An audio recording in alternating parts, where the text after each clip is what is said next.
You know who it is, and you know what time it is. Time to piss off some feminists, trad cucks, and whoever don't want to know the truth. Oh well, let's get started. What is going on, gents? It's RPM here, reporting from Mobile Command. Dude Man Sr., Arganunya, and Hey, It's a Black Guy really wanted me to talk about the article that Sandman recently covered about the Mexican cartels. So, of course, I'm going to honor their request. Now, this article was published on the 31st of August back in 2015.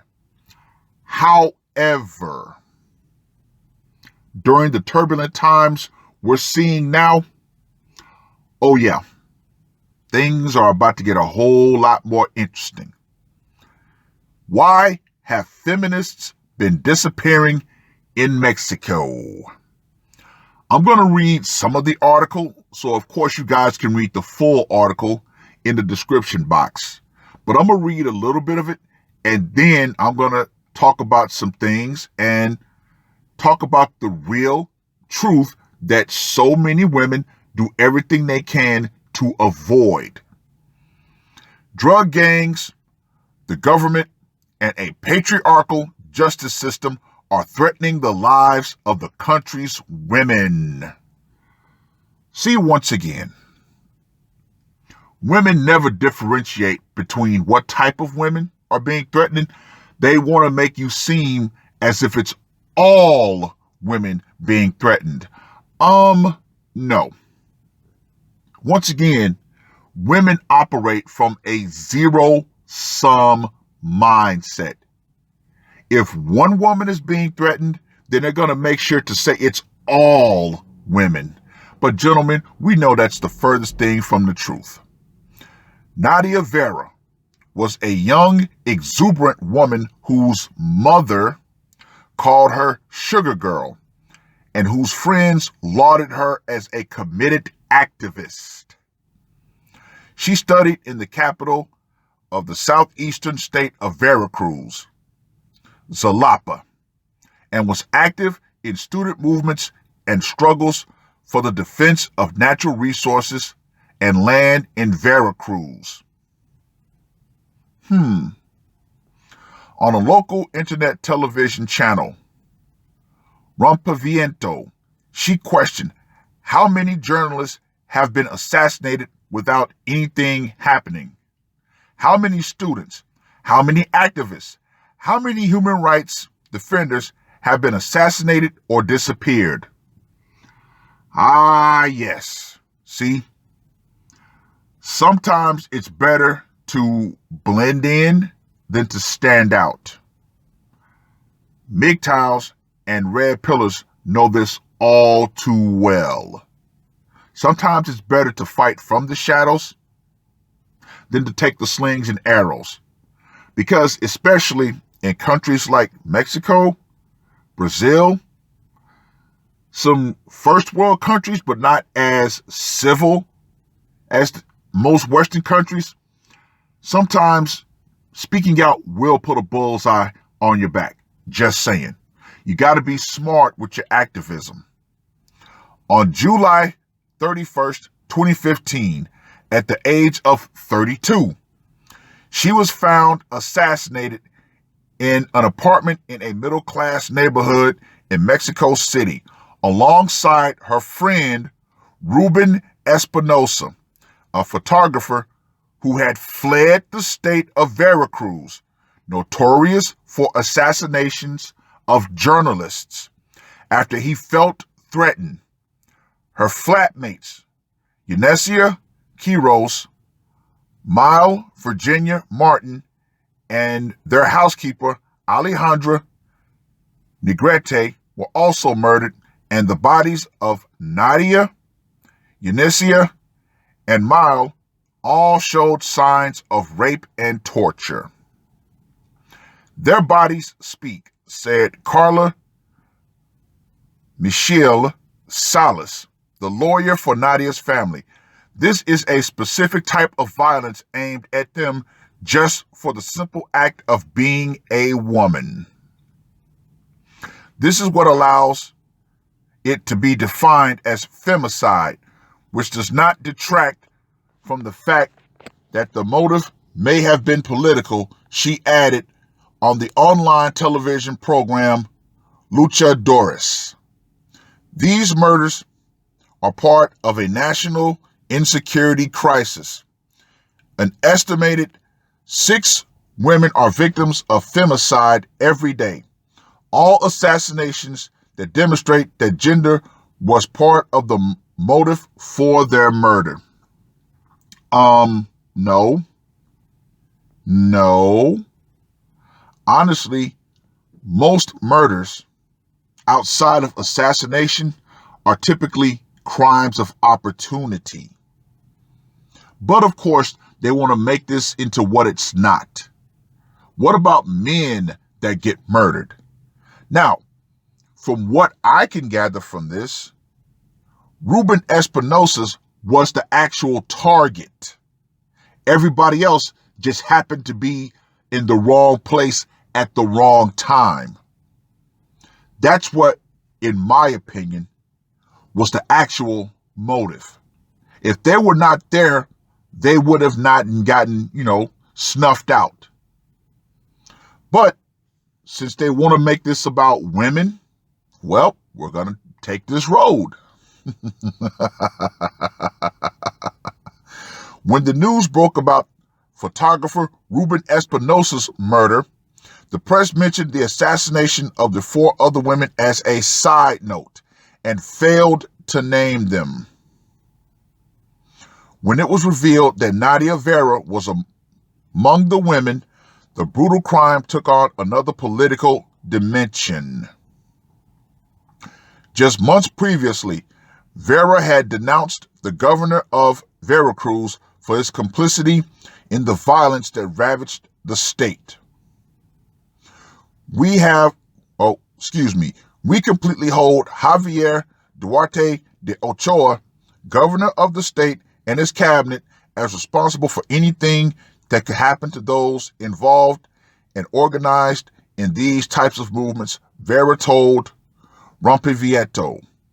The government has been pursuing a line of investigation based on a burglary, even though the assailants barely stole anything. You guys can read the rest in the article in the description box. But, as I stated before, in my opinion, Ruben was the actual target. Everybody else, simply wrong place, wrong time. But they're going to try to make this into a political thing. Oh, feminists are being killed. No. But guess what? Men get killed every day. Do men make a big deal out of it? We just simply say, damn, that's fucked up. I wonder what happened. Oh, well, he should have been more careful. See, women of today have been so coddled and protected from reality to the point they have become outright arrogant. Yeah. See, Western women and foreign-born, westernized women truly operate from a childlike mentality when it comes to the real world. Now, back in the olden days, when it came to the mafia and any sort of organized crime group, they had a rule: no women, no children. However, nowadays, anybody can get got. Unfortunately, including children.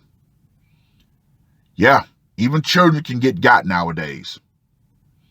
Now, a couple of years ago, I did a video about two, I think that was Swedish. It's been so long, I might forgot. But we'll just say two white women who decided to go camping in a remote country. And they were told by the locals, do not go to a certain area. But unfortunately, in their ignorance and their arrogance against all precautions, they went into that certain area, and what happened? They both got beheaded. Yeah. And the world went crazy. Oh my God, I can't believe this. Those barbarians. But those women were told by the locals, hey, don't go to this certain bad area. But that demonstrates what? The outright arrogance of the modern woman. See, the modern woman believes that all men around the world are going to treat them the same as the men around them. So if they have, weak, pussified men around them who are willing to do their bidding, they believe that every man on earth is going to act the same way. No, ladies. See, this is why you operate from a zero-sum mindset. No, not all men operate from that mindset. Yes, the overwhelming majority of men will not, do anything to you. However, there are men out there who are waiting for the opportunity for you to mess up, for them to take you out. It just is what it is, ladies. You walk around with your head in the clouds because you believe that there's this magical force shield around you at all times. And the fact that, in civil societies with civil men who still operate from a skewed version of chivalry, that you can simply summon a group of defenders at all times. No, ladies, that does not work anymore. That really does not work. See, the modern woman has truly become damn near indefensible as more men have realized and are saying, you know what? You want equality, sis? I'm going to let you experience equality. I'm not going to jump to your defense. Now, Abba and Preach recently put out a video about how violent the world truly is. And of course, I put my comment under that video and said, cold, hard truth. You are not obligated to help anyone. So, of course, some woman commented under my comment to say, well, if a young girl was being threatened, and I immediately snapped back. I said, well, you see the fact that you said a young girl being threatened instead of a person being threatened lets me know of your inherent bias toward men. See, gentlemen, women honestly believe that they are more important than you. But I'm going back to reference a certain movie, The Screwfly Solution. Ladies, what would happen if, through no control of ourselves, the male population turned against the female population? No more white knights, no more simping forces. Shout out to Mr. Palmer for that one. Nothing. The gender war becomes a physical hot battle. Ladies, even though you outnumber us, our own violent nature would essentially wipe you out within 6 months to a year. And that's if we're not actively trying. Just saying. Modern women really need to get a damn clue about how violent this world truly is. Insofar as feminists, every time I talk to a feminist, I always ask them, if modern society is so bad and there's this patriarchy that is, got its thumb on your neck, why don't you simply gather your feminist sisters and go out and build your own community? I never get a good answer for that question. But of course, I'll let them know. Because one, you would actually have to work to build the community. And two, you would actually have to secure the community. Yeah. Forget all this Amazonia crap, ladies.